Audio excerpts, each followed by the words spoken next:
চিন্তা করলাম কষ্ট করে থেকে যাই, কিন্তু আমার যে শরীরের চাহিদা এটা তো সে মেটাতে পারে না। আমি অনেক কষ্টে তারপরে থাকি, ভাবি একা একা যে সব পুরুষই কি এরকম, না শুধু ওই এরকম।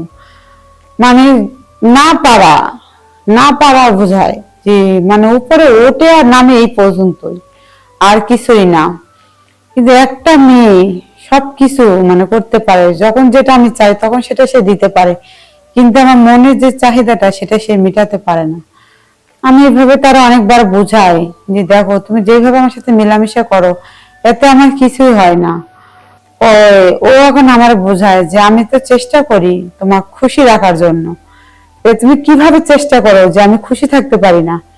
মানে এইভাবে আমার মানে দু একদিন পর পর ঝগড়া হয়। আর ও তো মনে করো প্রতিদিন তো আমার কাছে আসেই না, এই এক সপ্তাহ 5-6 দিন কিংবা 15 দিন এরকম। মানে এতই দুর্বল, মানে ওর মনে কোনো এনার্জি নাই যে বউ কি করলে বউটা আমার খুশি থাকবো। হ্যাঁ, টাকা পয়সা দিয়ে কিন্তু সবাই খুশি হয় না, টাকা পয়সা বাড়ি গাড়ি দিয়ে হয় না। আসসালামু আলাইকুম, আমার বাড়ি গাইবান্ধাতে। আমার নাম হলো কোহিনুর আক্তার শিলা। তো আমার বয়স 15-16 বছর তো হবেই। তো আমার বাবা মা বাড়ি বাড়ি থেকে মানে বিয়ে দিয়ে দেয়। তো যখন আমার শ্বশুর বাড়িতে আমি যাই, আমার স্বামী কিন্তু দেখতে শুধু অনেক ভালো, কিন্তু আমার চেয়ে অনেক মোটা। পরে আমি বিয়ে হয়ে শ্বশুর বাড়িতে গেলাম, তারপর বাসার ঘরে গেলাম। পরে স্বামী স্ত্রী অনেকক্ষণ ধরে মানে কথাবার্তা বলতেছি, বাসার ঘরে বলতে মানে কথাবার্তা বলতে ফ্রি হতে হবে, কারণ যেহেতু আমি ওরা চিনি না, ও আমার চিনি না, নতুন মানুষ। অনেকক্ষণ ধরে গল্প করলাম, অনেক কিছুই বললাম। নিজে নিজে মনে মনে ভাবতাছি যে ও যেরকম মোটা আর আমার চেয়ে তো অনেক মোটা, কিন্তু এমনি দেখতে শুনতে ভালো। না জানি কি করবে আমার, মানে আমি এমনি ভয় পাতাম, ছোট ছিলাম অনেক, একটু ভয় পাচ্ছি। পরে পরে আমি দেখলাম যে আমার স্বামী যখন আমার কাছে আসে, মানে ও যেভাবে আমার সাথে মেলামেশা করে, মানে শরীরের আমার যে চাহিদা ও একটু মেটাতে পারে না। আমি এখন ভাবলাম মনে হয় প্রথম প্রথম তো হয়তো একটু ভয় পাইতেছে, না একটু লজ্জা পাইতেছে, মানে এরকমটাই। এটা মনে করে আমি আর কিছু বললাম না। এইভাবে 2-3 মাস কেটে যায়।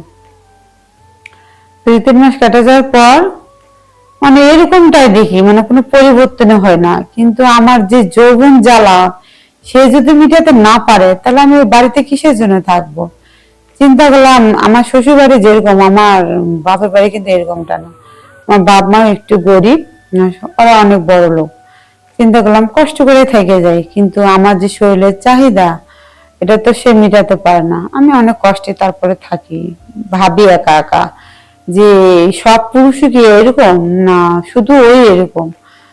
মানে না পারা, না পারা বোঝায় যে মানে উপরে ওঠে আর নামে এই পর্যন্তই, আর কিছুই না। কিন্তু একটা মেয়ে সবকিছু মানে করতে পারে, যখন যেটা আমি চাই তখন সেটা সে দিতে পারে, কিন্তু আমার মনের যে চাহিদাটা সেটা সে মেটাতে পারে না। আমি এভাবে তারা অনেকবার বোঝাই যে দেখো তুমি যেভাবে আমার সাথে মেলামেশা করো এতে আমার কিছুই হয় না। ও ও এখন আমার বোঝায় যে আমি তো চেষ্টা করি তোমার খুশি রাখার জন্য, তুমি কিভাবে চেষ্টা করো যে আমি খুশি থাকতে পারি না। মানে এইভাবে আমার মানে 2 একদিন পর পর ঝগড়া হয়। আর ও তো মনে করো প্রতিদিন তো আমার কাছে আসেই না, এই এক সপ্তাহ 5-6 দিন কিংবা 15 দিন এরকম। মানে এতই দুর্বল, মানে ওর মনে কোনো এনার্জি নাই যে বউ কি করলে বউটা আমার খুশি থাকবো। হ্যাঁ, টাকা পয়সা দিয়ে কিন্তু সবাই খুশি হয় না, টাকা পয়সা বাড়ি গাড়ি দিয়ে হয় না। সে শুধু একটা স্বামীকে, স্বামী যদি পারে তার বউর মানে এনজয়টা ভালো করতে, কি যৌবন জ্বালাটা সুন্দরভাবে মেটাতে, সেটাই কিন্তু একটা নারী মানুষ চায়।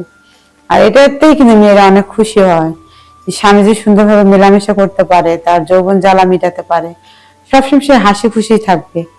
কিন্তু আমার মনে যে এত কষ্ট নিয়ে আমি এই বাড়িতে সংসার করি, শুধু একমাত্র আমিই জানি আমি যে কি কষ্টে আছি, সেটা আমি বুঝতেছি। আর পারতেছে না স্বামীরে ছাড়তে, না পারতেছে অন্য কিছু করতে, না পারতেছে আলোচনার হাত ধরতে। কিন্তু একটা মেয়ে মানুষ তো অনেক কিছু সহ্য করতে হয়। কথা আছে না, বাবা মা সবকিছু দিতে পারে, বিছানা দিতে পারে না। এই শুধু এইটুকুর জন্য কিন্তু আমরা পরের বাড়িতে আজকে এত কষ্ট করি। কিন্তু আমার যে চাহিদা এটা আমার স্বামীকে আমি বুঝাতে পারি না। সে আমার কোনো কথা মানে মানে মনেই রাখে না যে আমার বউটা কি চায় আর আমি কোন জিনিসটা দিলে সে খুশি হবে।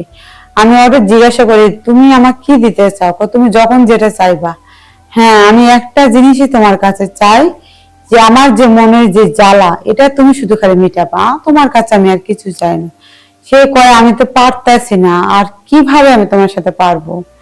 আর আমার মনে হয় যারা অনেক দেখা যায় মোটা, তারা মনে হয় শুধু দেখতেই দেখা যায় এরকম, কিন্তু ওই চাহিদার দিক দিয়ে কিছু মিটাতে পারবে না। ওই সুন্দর চেহারা অথচ মোটা সোটা দেখবা ওই পর্যন্তই, কিন্তু মনে শরীরের দিক থেকে তোমার যে যৌবন জ্বালা মিটাইবে এটি সাথে তারা পারবে না। আর যেগুলো দেখবে চিকন, দেখতে নাও যদি ভালো হয়, এগুলা দেখবে যে অনেক সময় দেখা যায় যে তোমার সব দিক থেকে সুন্দর রাখবে, সব দিক থেকে ভালো তুমি থাকবে তার কাছে, যৌবন জ্বালার দিক থেকে সবকিছুই।